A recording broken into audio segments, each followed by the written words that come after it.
Olá, eu sou Virgínia Galberto e hoje vocês vão conhecer um pouco da minha história com a arte cinematográfica. Sejam todos bem-vindas e bem-vindos. Eu sou natural do Rio de Janeiro, filha de retirantes paraibanos, papai e mamãe eram aqui da Paraíba. Lá no Rio houve uma época que nós morávamos num condomínio chamado Jardim Clarice, em Jacarepaguá. E quando eu estava no antigo primário, surgiram na escola alguns universitários participantes do projeto Rondon que levavam ações extensionistas às escolas do antigo primeiro grau. E na minha escola, a Escola Municipal Vitor Hugo, esses estudantes universitários levaram um projetor portátil, pesado a beça, mas enfim, era portátil na época, que projetava filme de 16mm na parede da nossa escola. E eu lembro que eles estavam passando, na época, desenhos animados, tipo Pica-Pau, os Flintstones, algo assim. Mas eu, de fato, não me liguei muito aos desenhos, porque já eram coisas que a gente via na televisão, e me importei muito mais, fiquei muito mais encantada com a máquina, o projetor. Eu não tirava os olhos daquilo, eu fiquei achando que aquilo era mágico, como que uma máquina daquela, com dois grandes rolos, um puxando um filme do outro, poderia, através de uma luz, projetar imagem e som na parede. Aquilo me enfeitiçou. Um pouco mais tarde, com 10 anos de idade, já no ginásio, ainda no primeiro grau, mas já no ginásio, os Trapalhões foram filmar, lá no Jardim Clarice, o filme Os Trapalhões nas Minas do Rei Salomão. E aquilo para mim foi realmente uma revelação, os bastidores cinematográficos. Eu nunca tinha visto um set de filmagem e com 10 anos de idade, eu e minha turma, meus vizinhos, meus amigos, estávamos ali testemunhando algo que a gente nunca pensou que veria, como se faz um filme. Estava lá Mussum, Dedé, Didi, e até um ator que fazia a substituição do Didi em cenas mais fortes, mais densas, mais perigosas até, eu diria.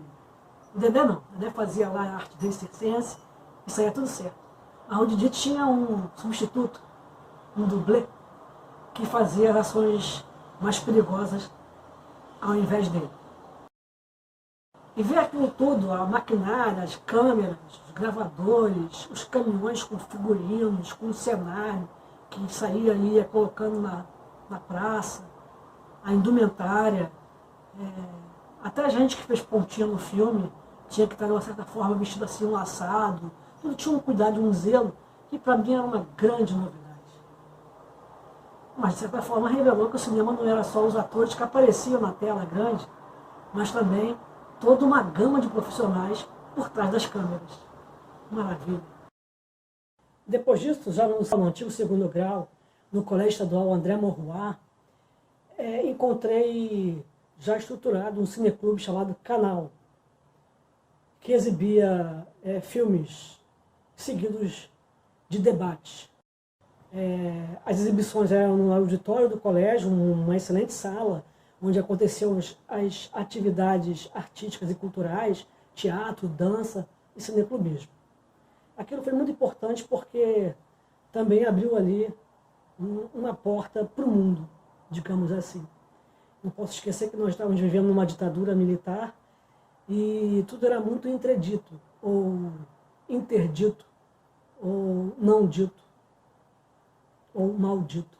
Enfim, eram tempos difíceis e a resistência se dava por diversos fatores, inclusive pela ação cultural, como no caso do cineclubismo.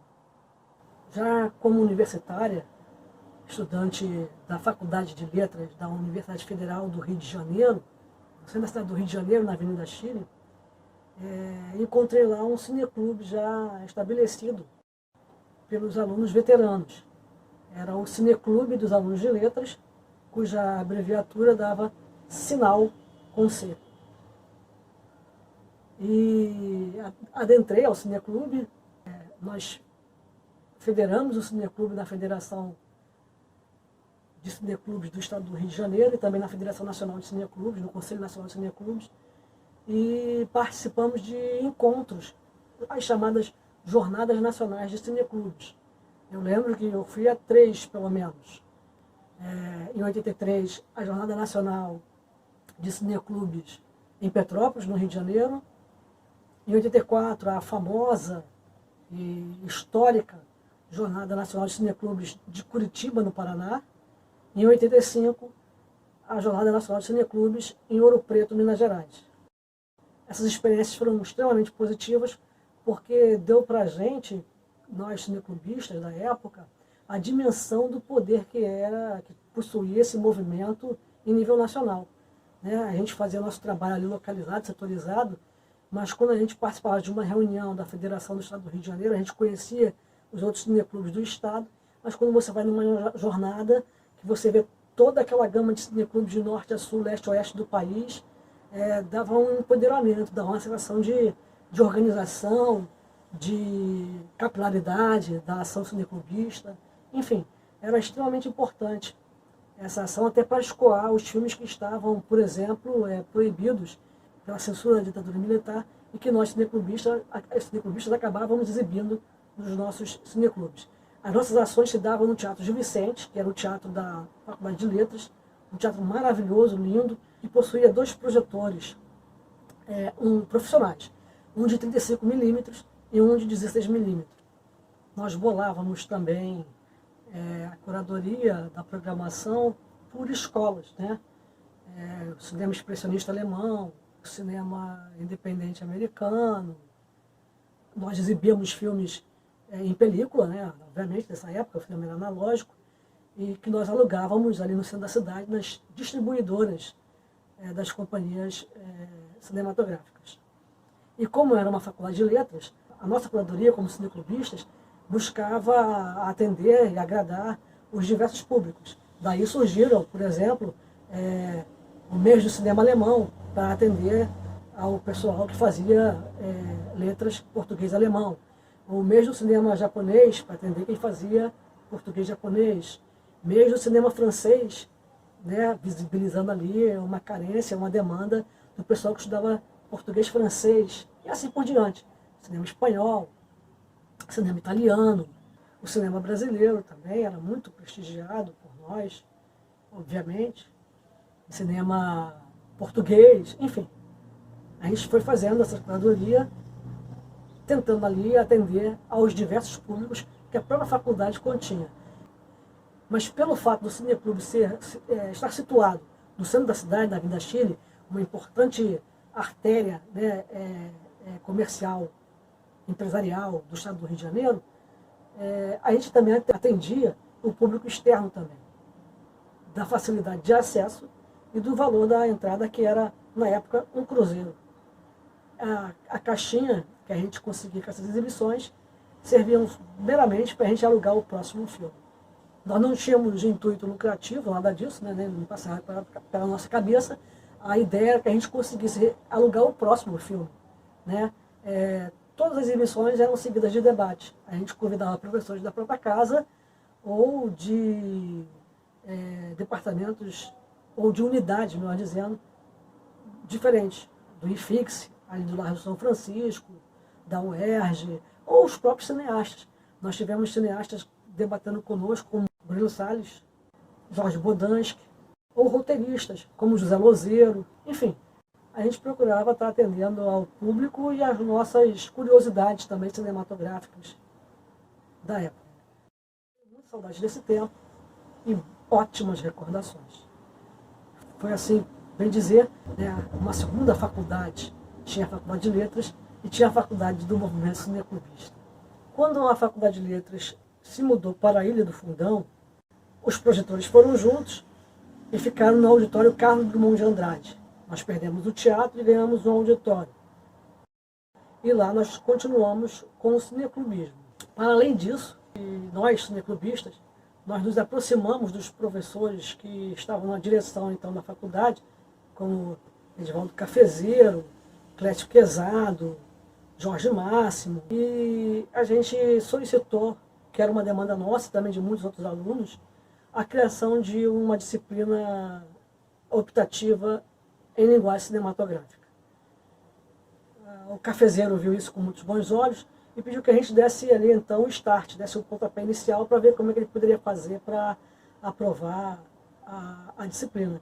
Então nós estudantes bolamos a disciplina e entregamos ao Cafezeiro o projeto, e foi criada a disciplina de cinema dentro da Faculdade de Letras, e o professor convidado que veio nos dar a aula foi o cineasta Frederico Filgraf.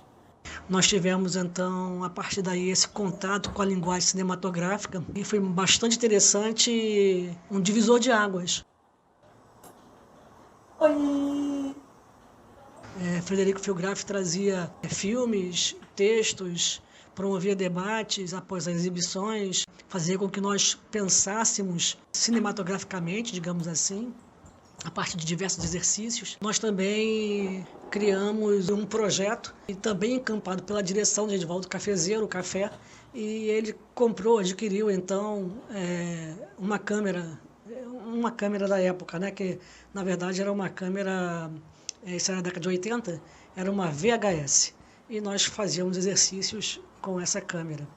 Foi muito importante essa disciplina, porque ela nos deu, para além da exibição do filme, do debate, uma formação teórica, substancial. Isso foi muito, muito legal, abriu muito a nossa cabeça. Depois do Frederico Filgraf, quem veio ministrar a disciplina optativa, já não mais como só cinema, mas como cinema e literatura, foi a professora Helena Parente Cunha.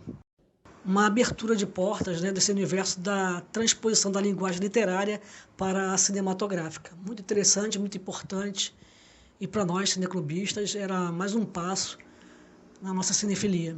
Quando fui fazer filosofia no IFIX, lá junto com outros estudantes, criamos o Cinefix, dentro também de uma sala, de um anfiteatro que tinha um belíssimo prédio do Largo de São Francisco, do Instituto de Filosofia e Ciências Sociais da UFRJ. O fato é que depois que eu fui lecionar, em quase todas as instituições pelas quais passei, eu busquei parceria para fundar naquela instituição, naquele lugar, um cineclube.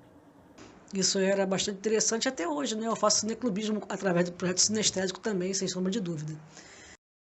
Dizem que o cineclube é uma cachaça, que o movimento cineclubismo é quase que um vício, né? E já em 2005, ainda no Rio de Janeiro, eu comecei na Faculdade de Cinema da Estácio de Sá uma especialização em roteiro. E lá eu tive excelentes professores, vou citar duas professoras que para mim foram emblemáticas, a Gabriela Lírio e a Eliane Ivo. A Gabriela Lírio hoje está na UFRJ e a Eliane Ivo está na UF, na Faculdade de Cinema da UF, onde eu também estudei anos mais tarde. Então, em 2005, iniciei essa especialização em roteiro, cursei 1 ano, mas eu fui aprovada no concurso para dar aula de política educacional no curso de pedagogia da Universidade Federal da Paraíba, do campus João Pessoa, e eu vim para cá e eu procurei conhecer a cena cinematográfica local. E, ao mesmo tempo, prestei vestibular para comunicação social, radialismo e TV na UFPB, e passei e comecei a cursar logo no ano seguinte, 2007. E no curso de comunicação social, eu conheci alguns professores que também são cineastas, como João de Lima, Bertrand Lira, Lúcio Vilar, Pedro Nunes, Vânia Perazzo. Enfim, conheci uma galera que estava já na produção, nessa vibe da cinematografia paraibana há muitos anos, desde a época do Super 8. E também fiz cursos de extensão com alguns deles, como sobre cinema direto. Esse curso era dado no NUDOC pelos professores João de Lima, Vânia Perazzo, o cineasta Renato Alves, que também era funcionário da comunicação social, e o cineasta e esposo da professora Vânia Perazzo, Ivan Elevarov. Nós passamos a conhecer um pouco da história do cinema direto, do Atelier Varran, do pessoal daqui da Paraíba que foi para a França fazer parte da experiência do Atelier Varran, e também passamos a desenvolver argumentos e roteiros para os nossos próprios filmes, para os nossos próprios documentários. Era uma turma muito aguerrida, muito atuante, e dali saíram alguns filmes. Fiz cursos no NUDOC também, e o cineasta, fotógrafo e ex-professor e professor aposentado da UFPB, Manuel Clemente, cursos bastante significativos também sobre a fotografia no cinema, com ele, junto com o Eduardo Noronha, com o Vladimir Carvalho, tanto acrescentou aí a nossa cena cinematográfica paraibana. Tudo isso formou bastante a minha percepção dessa arte cinematográfica da Paraíba. Também frequentei minicursos oferecidos pela COEX, da PROEX, da UFPB, ministrados por Torquato Joel, Marcos Vilar, Durval Leal, funcionários da UFPB e cineastas paraibanos. Esses cursos do NUDOC, da COEX e a minha associação, a ABD, a Associação Brasileira de Documentaristas, na seção Paraíba, aliada à frequência que eu mantinha ao Cineclube Tintim e à rede que nós tínhamos de e-mails da própria ABD, isso possibilitou uma maior extensão do meu conhecimento em relação à cena cinematográfica paraibana. Já em 2008, junto com a professora Marília Lopes de Campos, nós criamos os projetos Sinestésicos Cinema e Educação, muito na pegada de uma discussão que estava acontecendo no Congresso Nacional, a partir do projeto de lei apresentado pelo senador Cristóvão Buarque, que modificava da LDB e colocando como obrigatoriedade a presença do cinema brasileiro na educação básica. Esse projeto de lei tramitou no Congresso, acabou virando lei em junho de 2014. Desde 2008, então, quando ela começou a entrar em trâmite de discussão, o projeto de lei, nós já estávamos pensando adiante como fazer para discutir o cinema e a educação, não só no ensino superior, mas também na educação básica. Daí a necessidade do Sinestésico Cinema e Educação, que até hoje existe, que promove em suas ações também as edições da Mostra Interestadual do Cinema Paraibano. É uma mostra que acontece no Rio de Janeiro e na Paraíba, com exceção de alguns anos em que a gente levou também a mostra para a Bahia e para o Rio Grande do Sul. Esse ano de 2020 nós tivemos a 12ª edição, de forma virtual, o que acabou atingindo também a participação de outros estados, como o Rio Grande do Norte, Alagoas, e Bahia e Ceará. Em 2020, o tema da Mostra Interestadual do Cinema Paraibano foi Cinema Paraibano e Política. As mostras sempre são temáticas. Encontro de gerações, cinema local. A quinta mostra teve a temática totalmente voltada para a produção feminina, com câmera na mão, mulher cabeça, por exemplo. Já teve a mostra, quando a gente fez 10 anos de mostra. Enfim, são trabalhos que a gente vem fazendo, além também de tentar fazer uma fortuna crítica dos filmes paraibanos. Eu e a professora Janaíne Aires, da Universidade Federal do Rio Grande do Norte, organizamos uma coletânea de 4 volumes, com textos que refletem a cinematografia paraibana. Cada volume tem uma temática: cinema paraibano e gênero, cinema paraibano e imaginário, cinema paraibano e sociedade, cinema paraibano e cotidiano. Porque a gente acredita piamente que a cinematografia tem que vir acompanhada do seu processo de produção, mas também do seu processo de reflexão.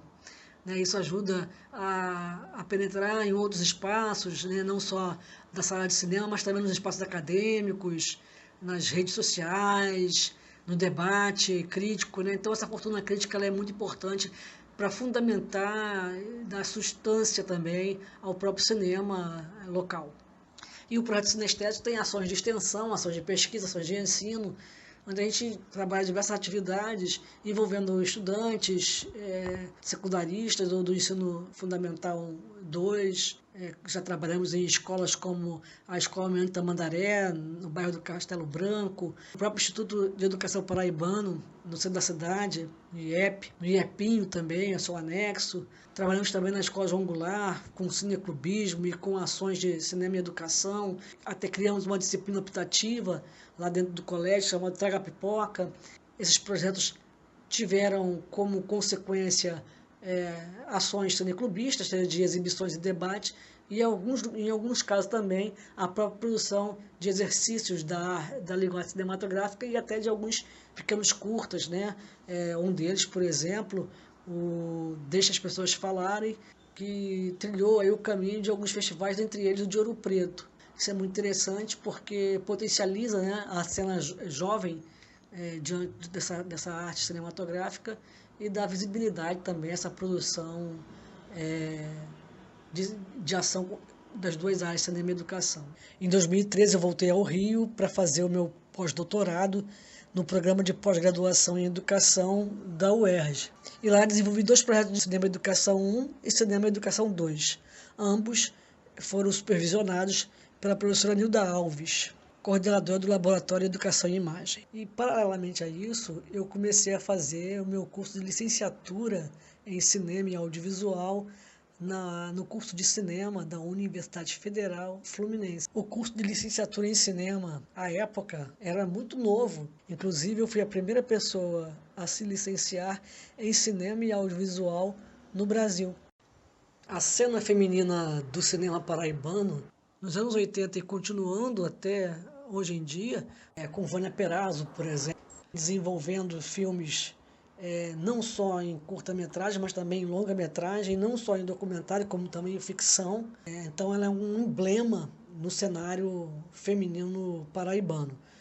Nós temos a força do cinema reflexivo de Elisa Cabral. Nos anos 2000 nós temos Laurita Caldas, Ana Bárbara, Ana Isaura, a própria Marcela Cartacho. Nos anos 2010 e 2020 nós temos uma expansão da entrada feminina na direção do cinema paraibano. Nós temos atualmente uma diversidade bastante significativa e muito capilarizada, né? Essa representatividade ela não se situa só em João Pessoa ou em Campina Grande. Ela transborda as fronteiras, ela chega ao sertão, ao Cariri, e isso é muito importante para levar uma cinematografia mais diversificada da Paraíba para o mundo. Eu posso citar aqui, né, com risco total de esquecer alguns nomes ou de omitir outros, posso citar Karine Almeida, que acabou de lançar o seu primeiro longa-metragem, A Ponta para a Fé, mas que já tinha tido experiência com curta-metragem antes. Ela é aqui de João Pessoa. Nós temos também Patrícia Aquino, em São Domingos do Cariri, lançando agora, recentemente, o seu novo curta-metragem, Joana, mas já tem outros também, anteriormente, premiados na Paraíba e pelo Brasil, como Rasga Mortalha. Nós temos a Verusa Guedes, no Sertão, em Cajazeiras e em Patos, onde ela atua, que também já fez Você Conhece The Réis, e também está para lançar o seu mais novo curta, além de ser uma excelente poetisa e coordenadora do Festival de Cinema de Cajazeiras, o nosso querido Festival Cine Açude Grande, que ela coordena ao lado da Thalita Lima, outra mulher guerreira na difusão do audiovisual da Paraíba. Temos também, na Zona do Brejo, lá em Dois Estradas, a nossa querida Daiane Borges, que fez o seu singelo e curta Da Luz, resgatando a memória e os saberes populares, que ela trabalhou com uma equipe totalmente feminina. O roteiro, inclusive, foi produzido no Laboratório Jabre. Nós temos na série em Sumé, Fabiane Melo, entre Campina Grande e João Pessoa, Karine Fiuza, enfim. Vou esquecer, obviamente, algumas das mulheres cineastas paraibanas, e desde já peço mil desculpas, mas é bom pelo menos a gente citar algumas para marcar também esse espaço feminino na cinematografia paraibana.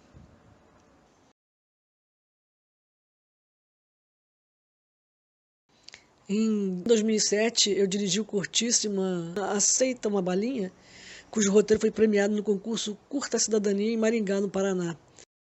Em 2008, dirigi e roteirizei também o curtíssimo Ditados Populares, que foi selecionado pela produtora Paraíba para ser produzido em homenagem aos 60 anos da Declaração Universal dos Direitos Humanos.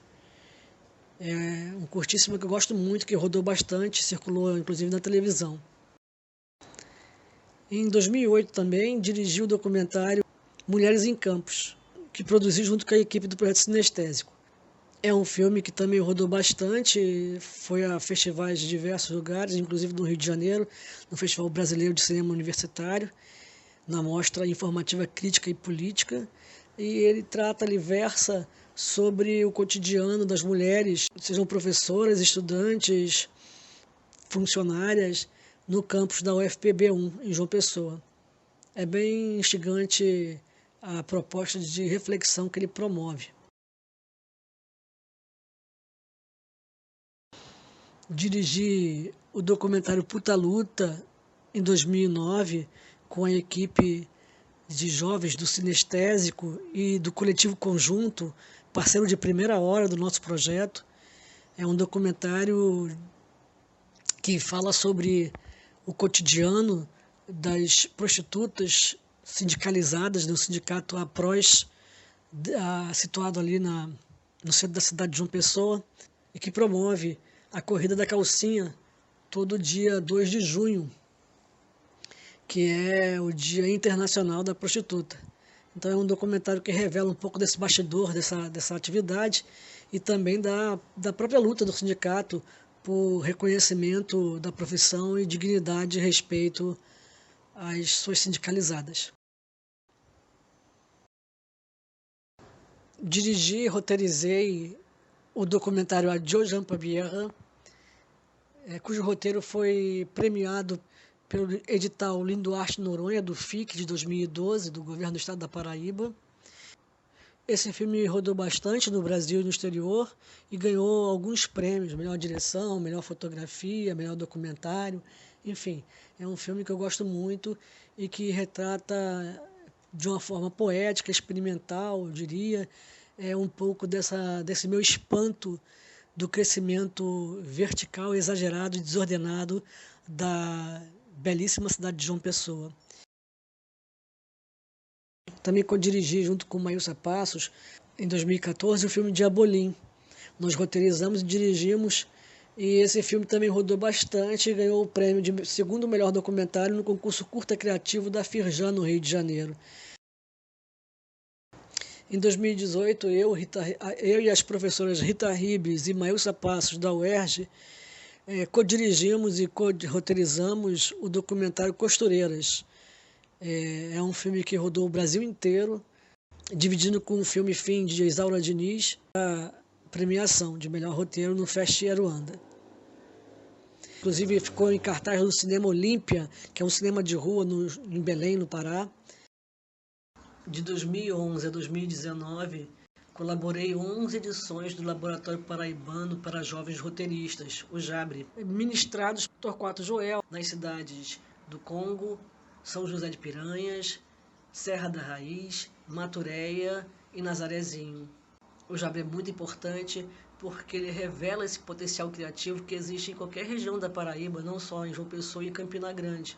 Essa ação alimenta sonhos juvenis, descentraliza os conhecimentos sobre a linguagem cinematográfica e, inclusive, a capacidade de produção de filmes, documentários ou ficcionais em várias das 223 cidades da Paraíba. Isso é muito, muito importante. Não conheço nenhum estado que tenha essa capilaridade de produção cinematográfica como tem a Paraíba. Isso é de uma democratização do acesso e da produção que eu não visualizo em nenhum outro estado brasileiro.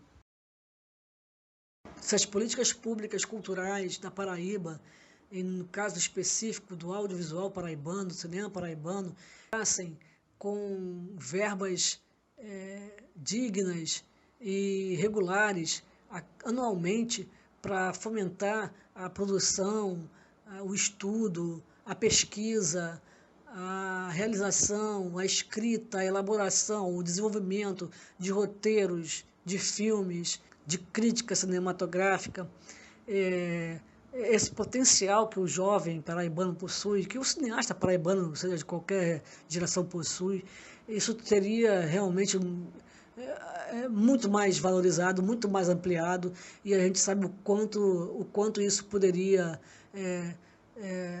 onde isso poderia chegar, né? Se Pernambuco hoje está aí disputando o Oscar, A Paraíba não deve nada à produção pernambucana em termos de potencial, em termos de criação, em termos de elaboração criativa. O que nos falta é realmente a expertise e a prática, a cultura que lá já tem há muitos anos, que é de se ter editais dignos, regulares, respeitados, fomentados nas diversas áreas da cadeia da produção cinematográfica. Isso ainda falta alcançar. E é para isso que a gente luta no Fórum Audiovisual da Paraíba, do qual sou membro, participante, assim como também na União das Mulheres do Audiovisual, da qual também eu participo.